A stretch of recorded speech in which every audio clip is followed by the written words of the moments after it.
Well, one of the important application of Faraday's law of electromagnetic induction is induced EMF by changing orientation of the coil, which is the principle of AC generator. That let us discuss this one. Here in the diagram we have taken the armature, and the armature is having capital N number of turns with area of the armature is capital A, and the armature is rotating with a angular velocity omega about an axis which is present and within a magnetic field capital B vectors, and T, capital T, is the time taken by the armature for complete rotation. If this is the case, now we know the magnetic flux when it is linked with a certain coil, that is phi equal to B dot A. Simply, if one coil is there, if n number of turns or n number of coils are there, then total magnetic flux here will be capital N times B dot A, that is equal to NBA cos theta, where theta is the angle of the normal to the plane of the coil made with the magnetic field vectors. For any arbitrary position of the coil, the theta will be that angle. So therefore that theta can also be linked with equal to omega t. We can convert always that arbitrary angle, the normal to the plane of the coil, will be equal to omega t times theta equal to omega t. So therefore the magnetic flux, which is equal to NBA cos omega t for n number of turns for the armature. Now by Faraday, the rate of change of magnetic flux is equal to minus d phi by dt.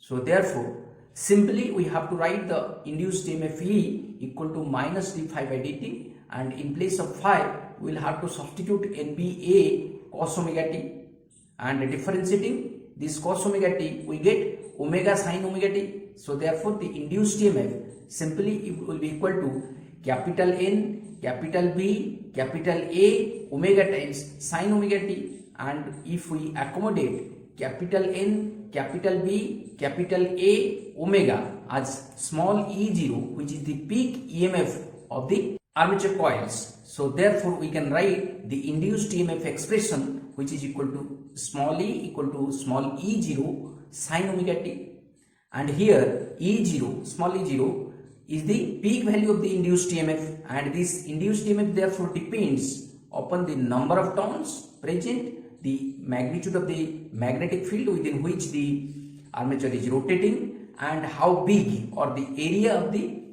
cross-section area of the armature coil, and omega is the angular velocity with which, or angular speed with which the armature is rotating, that is the value.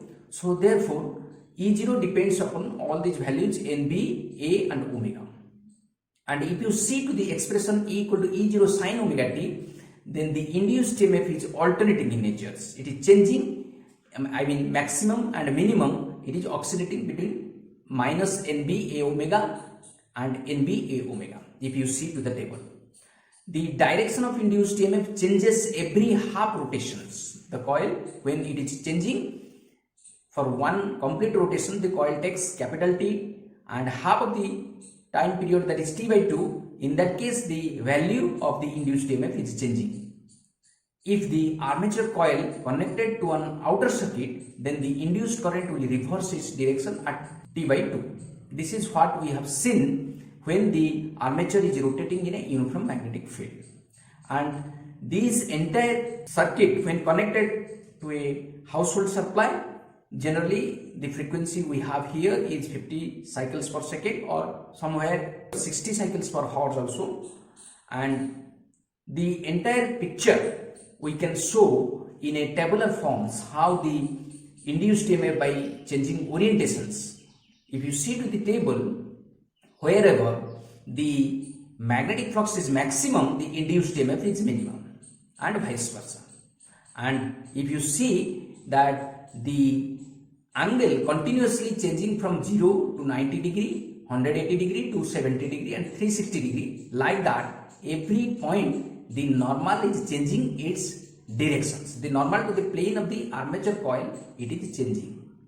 and we'll discuss how in arbitrary position also, in a short arbitrary period also, the current developed in a armature coils we'll see in our subsequent class. Thank you.